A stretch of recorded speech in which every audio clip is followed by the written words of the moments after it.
एक बार एक घना जंगल हुआ करता था और वहाँ पर एक शिकारी तरह तरह के शिकार किया करता था। पास ही में उस घने जंगल के एक महात्मा जी की कुटिया हुआ करती थी और वो श्री हरि का स्मरण किया करते थे। एक दिन शिकार करते करते शिकारी महात्मा जी की कुटिया के पास पहुँच गया और उसे हरि का स्मरण सुनाई दिया।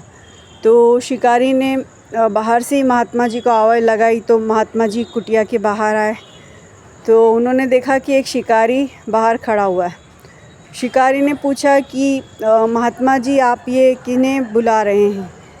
तो महात्मा जी बोले कि मैं अब इस शिकारी को कैसे समझाऊं। उन्होंने कहा कि मैं एक शिकार का इंतज़ार कर रहा हूं कई वर्षों से।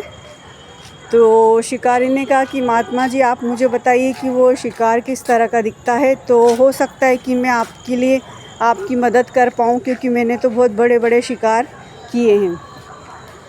महात्मा जी ने कहा कि वो शिकार इस तरह से है, उनका श्वेत वर्ण है और सर पे मोर मुकुट लगाते हैं मनुष्य रूप में। तो वो तुम्हें इस तरह से मेरा शिकार दिखेगा। तो वो शिकारी कहने लगा कि ठीक है, थोड़ा 2-3 दिन का समय दीजिए, मैं शिकार करके आपको ला के दूँगा। तो वो घने जंगल में चला गया और उसने वहाँ पे जाल बिछाया। एक दिन बीता, फिर 2 दिन बीते, फिर तीसरा दिन हुआ, फिर चौथा दिन हुआ। तो श्री हरि ने स्वयं उसके जाल में फंस गए। तो उसकी नींद खुली और शिकारी शिकार को लेकर महात्मा जी के पास पहुंच गया। तो महात्मा जी ने जब भगवान को देखा तो वो उनके चरणों में गिर पड़े और बोले कि प्रभु आपने इस शिकारी को कैसे दर्शन दिए?